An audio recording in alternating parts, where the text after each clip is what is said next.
Hello friends, नमस्कार। आज हम लोग इस वीडियो में मशीन के बारे में पढ़ेंगे। मशीन क्या है? मशीन आप जानते हैं कि मशीन जैसे चारा काटने वाली मशीन, चक्की माने जो गेहूँ पीसने वाली है, सरसों पेरने वाली मशीन, पानी देने वाली मशीन, बहुत सारी मशीनों का नाम आपने सुना होगा। तो आज हम लोग मशीन के बारे में इस वीडियो में पढ़ेंगे। आइए, आपका इस वीडियो में स्वागत है। चलिए हम शुरू करते हैं। तो मशीन क्या है? पहले हमें जानना ज़रूरी है कि मशीन हम किसे कहते हैं। तो मशीन को हम अंग्रेजी में भी मशीन ही कहते हैं। तो मशीन किसे कहते हैं यह हमें जानना ज़रूरी है। तो मशीन हम किसे कहते हैं? मशीन एक ऐसा साधन है जो किसी कार्य को सरलतापूर्वक और सुविधापूर्वक और तेज़ी से करने में सहायता करता है, इसलिए हम उसको मशीन कहते हैं। तो मशीन की परिभाषा क्या कह सकते हैं? ऐसे साधन जो कार्य को सरलता, सुविधा और तेज़ी से करने में सहायता करते हैं, उन्हें हम मशीन कहते हैं। तो जैसे कहा जाए ट्रैक्टर, बुलडोजर, ट्रेन, क्रेन, ये सब क्या है? ये सब जटिल मशीन है। इनको हम सरल मशीन नहीं कहेंगे। यानी मशीन दो प्रकार की होती है, एक को कहते हैं सरल मशीन और एक को कहते हैं जटिल मशीन। तो जटिल मशीन कैसे बनती है? वो कई सरल मशीनों को जब मिला करके बनाया जाता है तब वो सरल मशीन से जटिल मशीन में हो जाती है। तो जटिल मशीन की परिभाषा क्या हो गई? कई सरल मशीनों से मिलकर बनी मशीन को जटिल मशीन कहते हैं। तो जैसे ट्रैक्टर जटिल मशीन है, क्रेन जटिल मशीन है, ट्रेन जटिल मशीन है, प्लेन, साइकिल आदि जो हैं सब क्या हैं? ये सब जटिल मशीन के उदाहरण हैं। तो ये तो हो गया मशीन। अब हम मशीनों के प्रकार, माने मशीन कितने प्रकार के होते हैं? तो मशीन तो मतलब सरल मशीनों के प्रकार। अब हम चलते हैं, बात करते हैं सरल मशीनों के प्रकार। तो सरल मशीनें कितनी प्रकार की होती हैं? उसमें एक उत्तोलक होता है, माने पहला है उत्तोलक, दूसरा है पेंच, तीसरा है नट समतल और चौथा है गिरनी, पांचवा है पहिया और धुरी। इस तरह से सरल मशीनों के प्रकार कौन कौन से? 5 प्रकार। कौन कौन है? उत्तल, पेंच, नट समतल,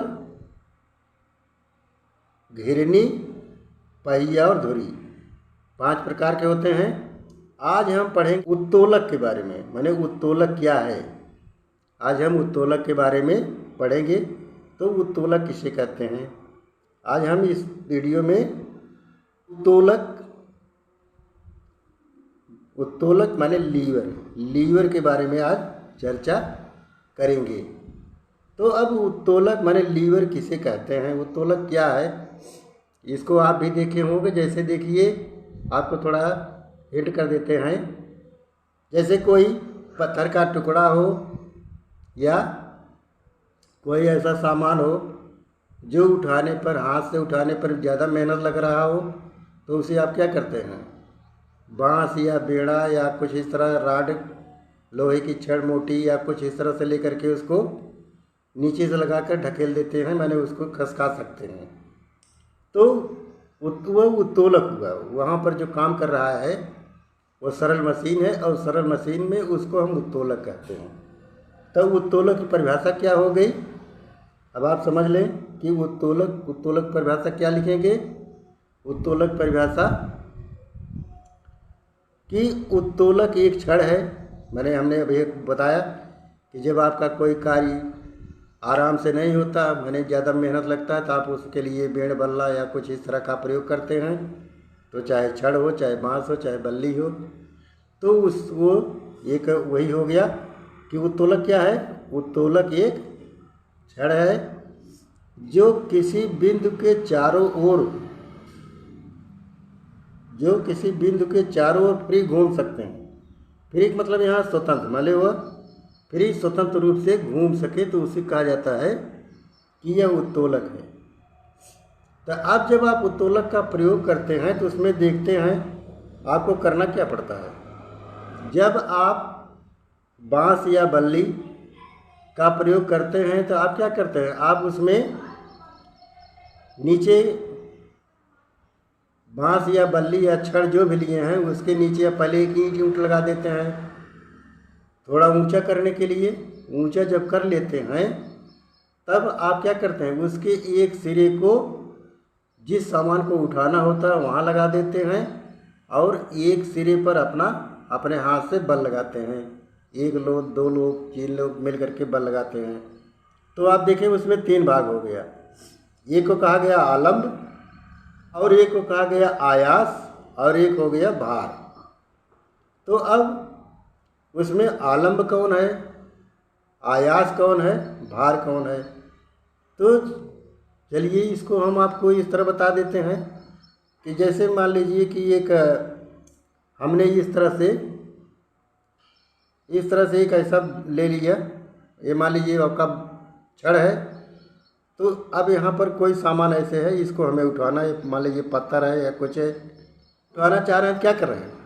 अब हमने पत्थर के पास इस अपने छड़ को लगा दिया और बीच में कुछ इस तरह का एक लोहा या गुट्टा या ईंटा कुछ रख दिया। इसके बाद हम इधर से ऐसे इसको जोर से दबाते हैं। जब इसको दबाते हैं तो देखिए यही, अब इसको हम कहेंगे भार है, इसे कहेंगे ये भार है। और ये हो गया, इसे हम कहेंगे आलम्ब। माने यहाँ पर जो लगा दिए हैं ये आलम्ब है। और यहाँ से जो हम कर रहे हैं, माने जो हम इस पर बल लगा रहे हैं उसे कहेंगे आयास। तो इसी तरह से देखिए, तो आलम्ब, आयास और भार, इन स्थितियों के अनुसार उत्तोलक 3 प्रकार होते हैं। आप देखते होंगे जितने भी सामान देखते होंगे, जो भी सामान आप यूज करते हुए देखते होंगे जैसे उसमें कहने का मतलब हमारे जैसे कैंची है, हैंड पंप है, कील निकालने वाली हथौड़ी है, सरौता है, नींबू निचोड़ने वाली मशीन है, आम काटने वाली मशीन है, टाली है आदि में हम क्या करते हैं, सबको देखते हैं। तो उसमें तो इस प्रकार से हम उत्तोलक को 3 भागों में बांटते हैं। तो एक को कहते हैं प्रथम उत्तोलक। अब प्रथम उत्तोलक किसको कहेंगे, जिसमें भार और आयास के बीच में आलम्ब हो, माने जिसमें आलम्ब बीच में हो, भार और आयास किनारे किनारे हों, तो हम ऐसे उत्तोलक या ऐसे लीवर को कहते हैं प्रथम उत्तोलक या प्रथम लीवर।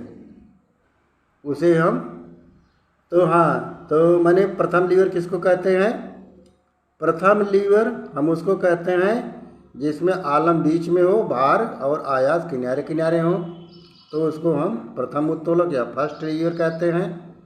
उसमें जैसे कैंची हो गया, हैंड पंप हो गया, कील निकालने वाली हथौड़ी हो गई। और द्वितीय उत्तोलक उसको कहते हैं जिसमें आलम्ब और आयास के बीच में भार हो, माने भार बीच में हो। तो जैसे देखिए सरौता हो गया, नींबू हो गया, नींबू निचोड़ने वाला मशीन हो गया, आम काटने वाला पहिया वाली ट्राली, ये सब क्या हैं, ये सब द्वितीय उत्तोलक हैं, माने सेकंड लीवर। और एक होता है तृतीय उत्तोलक, माने थर्ड लीवर। इसमें आलम्ब और भार के बीच में आयास होता है, जैसे चिमटा हो गया, चाकू हो गया, बुलडोजर हो गया, ये सब क्या हैं, ये सब थर्ड लीवर के ये सब उदाहरण है। तो आपने देखा कि अगर आलम बीच में है तो ये हो गया फर्स्ट लीवर। अगर भार बीच में हो गया तो सेकंड लीवर, और आयास अगर बीच में हो गया तो थर्ड लीवर हो गया। आशा करते हैं कि ये वीडियो आपको पसंद आई होगी। प्लीज़ लाइक करें, सब्सक्राइब करें और अपने दोस्तों में शेयर करें। Thank you very much.